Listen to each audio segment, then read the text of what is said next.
안녕하세요. 이재일입니다. 애프터 이펙트 강좌를 시작하도록 하겠습니다. 이번 강좌는 지난 강좌에 이어서 블렌딩 모드에 관련된 설명을 해드리도록 하겠습니다. 지난번 강좌 마무리 부분에서 하드 믹스에 관련된 설명을 좀 드렸는데요. 자, 이번 강좌에는 바로 그 다음 명령인 디퍼런스 명령부터 설명을 드려보도록 하겠습니다. 마찬가지 블렌딩 모드를 누르신 다음에 디퍼런스를 눌러주시면 되겠습니다. 자, 디퍼런스는 아래 레이어의 색을 반전시켜 줍니다. 위의 레이어가 채도가 낮고 밝을수록 효과는 상당히 강해진다 이렇게 보시면 되겠습니다. 자, 그러면 마찬가지 글자 레이어에 있는 글자 색을 바꿔보면서 저희가 이제 잠깐 어떻게 변하는지 한번 보도록 하겠습니다.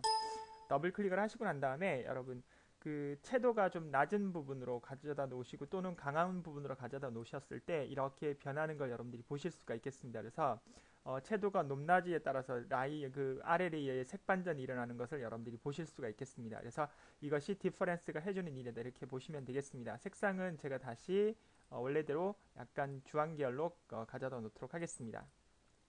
자, 그 다음 또 나오는 것이 여러분 클래식 디퍼런스 부분이 되겠습니다. 애프터 이펙트 5.0을 포함한 9버전에서 사용된 디퍼런스를 애프터 이펙트 CS3 버전에서 열었을 때 대치가 되는 그런 명령이라고 보시면 되겠습니다.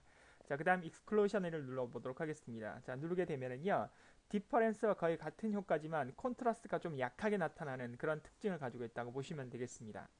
자, 그 다음 나오는 것이 여러분 휴입니다. 휴는 밝기와 채도는 아래 레이어의 값을 유지를 하고 색상만 위의 레이어의 값으로 바뀌는 그런 형태라고 보시면 되겠습니다. 그래서 휴 자체가 색상을 의미하는 거기 때문에 색상만 위의 레이어의 값으로 바뀌는 부분을 보실 수가 있겠습니다. 자, 그 다음 나오는 것이 세츄레이션 부분이 되겠는데요. 마찬가지 색상과 밝기는 아래 레이어 값을 유지를 하고 채도값만 이렇게 위의 레이어 값으로 바뀌는 특징을 가지고 있는 것을 여러분들이 확인하실 수가 있겠습니다. 마찬가지 변화된 추이를 한번 보고 싶으시면 클릭을 하셔서 자, 채도값이라고 그랬으니까 여러분은 여기에 좀 어두운 부분으로 이동을 한번 해보시고요. 또는 약간 좀 밝은 부분으로 이동을 했을 때 어떻게 바뀌는지 여러분들이 보실 수가 있겠습니다. 그래서 이렇게 여러분들이 위치를 이동시키면서 여러분들이 변화된 추이를 확인해 주시면 되겠습니다.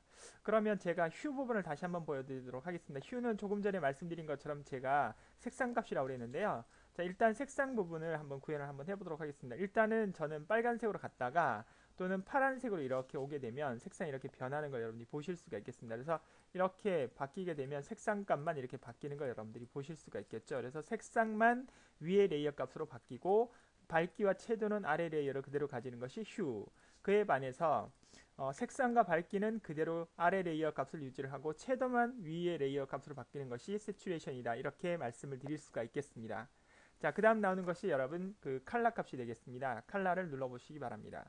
칼라 값은 색상과 채도는 위의 레이어 값으로 하고 밝기는 아래 레이어 값으로 바뀌는 그런 부분이라고 보시면 되겠습니다. 마찬가지 제가 색상을 한번 바꿔보도록 하겠습니다. 약간 짙은 보라색 계열을 한번 눌러볼 거고요. 그 다음에 같은 계열색인데 같은 채도 값인데 제가 색상을 이렇게 바꿔봄으로써 여러분들이 확인하실 수가 있겠습니다. 좀 밝기값만 이렇게 조정이 된다고 보시면 되겠습니다. 자, 그 다음에 나오는 것이 루미니시티 값이 되는데요. 자, 밝기는 위의 레이어 값으로 색상과 채도는 아래 레이어 값으로 바뀌는 값을 보시면 되겠습니다. 그래서 마찬가지 이 값도 색상을 한번 변화를 시켜 봄으로 인해서 여러분들이 모양을 여러분들이 확인하실 수 있는 부분이라고 보시면 되겠습니다. 자, 이렇게 여러분들에게 설명을 드린 것이 가장 이제 블렌딩 모드의 기본적인 명령이라고 보시면 되겠고요. 그 다음 나오는 것이 여러분 스텐실 알파 값이라고 하는데 여러분 보통 이 스텐실이라는 것은 디자인 기법의 한 가지인데요. 종이에 어떤 물체의 모양을 그린 다음에 그 그림을 잘라내서 구멍을 뚫고 그 위에 잉크나 그림 물감을 묻힌 롤러나 또는 스프레이 같은 것을 물체 모양으로 표현하는 방법이라고 보시면 되겠습니다. 그래서 연속적인 무늬를 표현할 수도 있고 또는 잉크나 그림 물감 대신에 크레용을 사용하기도 하는데요. 또는 또 종이 위에 새그물을 놓고 잉크나 그림 물감을 뿌려서 브러싱 기법으로 사용하기도 하는데 제가 이렇게 설명을 드리면 잘 모르실 것 같아서 제가 간단하게 이미지를 하나 준비를 했습니다. 그래서 아마 보시면 이해를 하실 수 있을 것 같습니다. 저희가 파일을 올려드린 stencil.jpg 파일이 있는데요. 이것을 일단 이렇게 가져오면 여러분 이렇게 보시면 여기에다가 여러분이 페인트나 아니면 스프레이를 이렇게 뿌린다고 생각을 해주시면 되겠습니다. 이렇게 뿌려주면 이 모양대로 그 밑에 있는 바닥에 있는 종이 이렇게 그 채색이 되는 그런 부분을 우리가 이제 스텐실이라고 보시면 되겠습니다. 그래서 다시 말하면 종이에 또는 이런 철판, 알루미늄 철판에다 구멍을 내고 그 구멍에다가 물감을 뿌리거나 스프레이를 뿌리게 되면 밑바닥에 있는 종이 위에 이렇게 그 모양 그대로 이렇게 새겨지는 그런 기법을 얘기를 한다고 보시면 되겠고요. 그런 것들을 이용해서 저희가 알파와 루마 값으로 조정을 할 수 있다 이렇게 보시면 되겠습니다.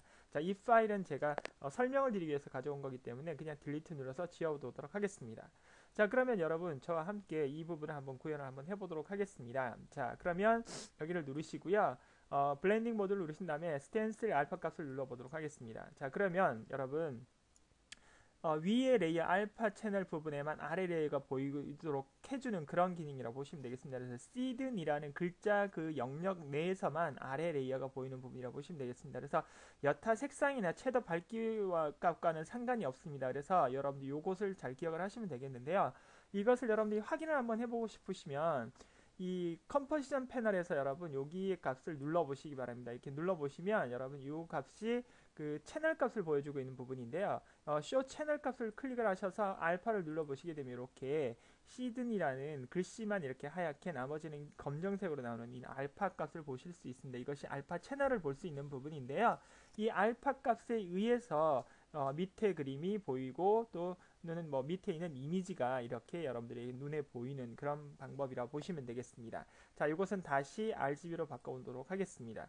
그러면 이번에는 여러분 스텐실 루마로 작업을 하겠습니다. 클릭을 한번 해보겠습니다. 했더니 약간 그 알파 값보다는 여러분들 선명하게 나오지가 않죠. 그래서 위 레이어의 밝기 값을 가진 부분만 아래 레이어가 보이도록 하는 부분입니다. 그래서 위 레이어의 밝기를 조절해서 아래 레이어를 보이는 정도로 조절할 수가 있는데 그 말은 뭐냐 하면 여러분 제가 글자 레이어에 있는 글자의 색상을 더블 클릭을 해서 바꿔보도록 하겠습니다. 그래서 이렇게 흰색 부분 또는 검정색 부분으로 갔을 때 이렇게 바뀌어지는 걸 보실 수가 있겠고요. 또는 이게 채도가 좀 밝은 부분, 좀 어두운 부분으로 갔을 때도 이렇게 모양이 바뀌는 걸 보실 수 있습니다. 그래서 밝기를 가진 그 밝기 값을 가진 부분으로만 아래 레이어가 보이도록 해주는 것이 우리가 루마다 이렇게 보시면 되겠습니다. 그에 반해서 알파는 투명하고 투명하지 않는 그런 값, 즉 다시 말하면 이미지가 있는 값, 이미지가 없는 값 또는 글자가 있는 위치, 없는 위치에 따라서 밑에 이미지가 보이고 보이지 않는 부분이라고 보시면 되겠습니다. 그래서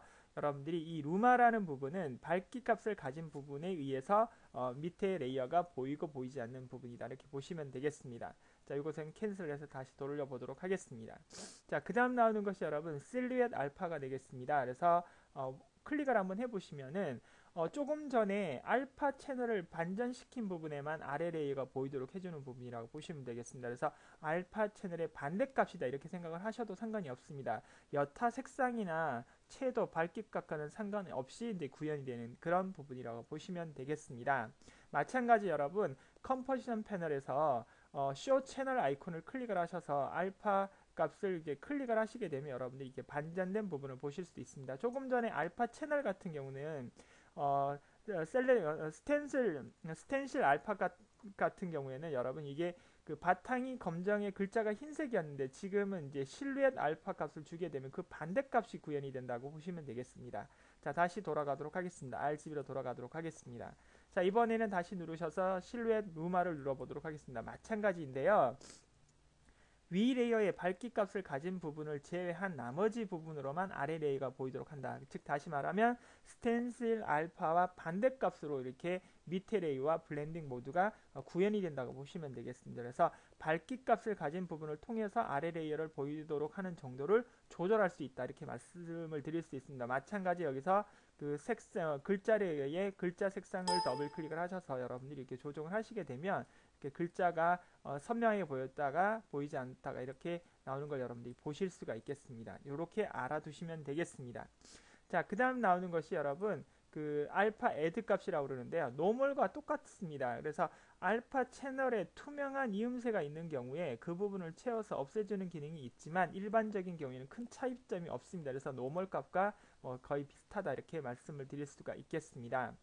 자, 그 다음 마지막으로 나오는 것이 뭐가 나오느냐면 루미네스트 프리머리라고 나와 있는 부분이 있는데 이걸 한번 클릭을 한번 해보겠습니다. 근데 사실 이 부분은 여러분 합성 과정에서 밝기 값이 초과되더라도 초과된 값을 무시하지 않고 제 값을 유지하도록 해준다. 이렇게 여러분들이 이제 제가 설명을 드릴 수가 있는데 그렇게 여러분들이 이해를 하시면 잘 못 들으실 것 같아서 예제를 하나 가져왔습니다. 그래서 여러분 마찬가지 제가 업로딩 시켜드렸던 파일 중에 조명.타가 파일이라고 그래가지고요 이렇게 나와 있습니다. 그래서 이것을 열기를 하시면 알파 채널 값이 들어있어서 이 스트레이트 언매트라는 부분을 클릭을 해주시면 되겠습니다. 이 부분이 자동으로 체크가 될 텐데 혹시라도 다른 뭐 이그놀이라든지 다른 게 체크가 되면 이 부분을 선택을 해주시고 여러분 OK 버튼을 눌러주시면 되겠습니다.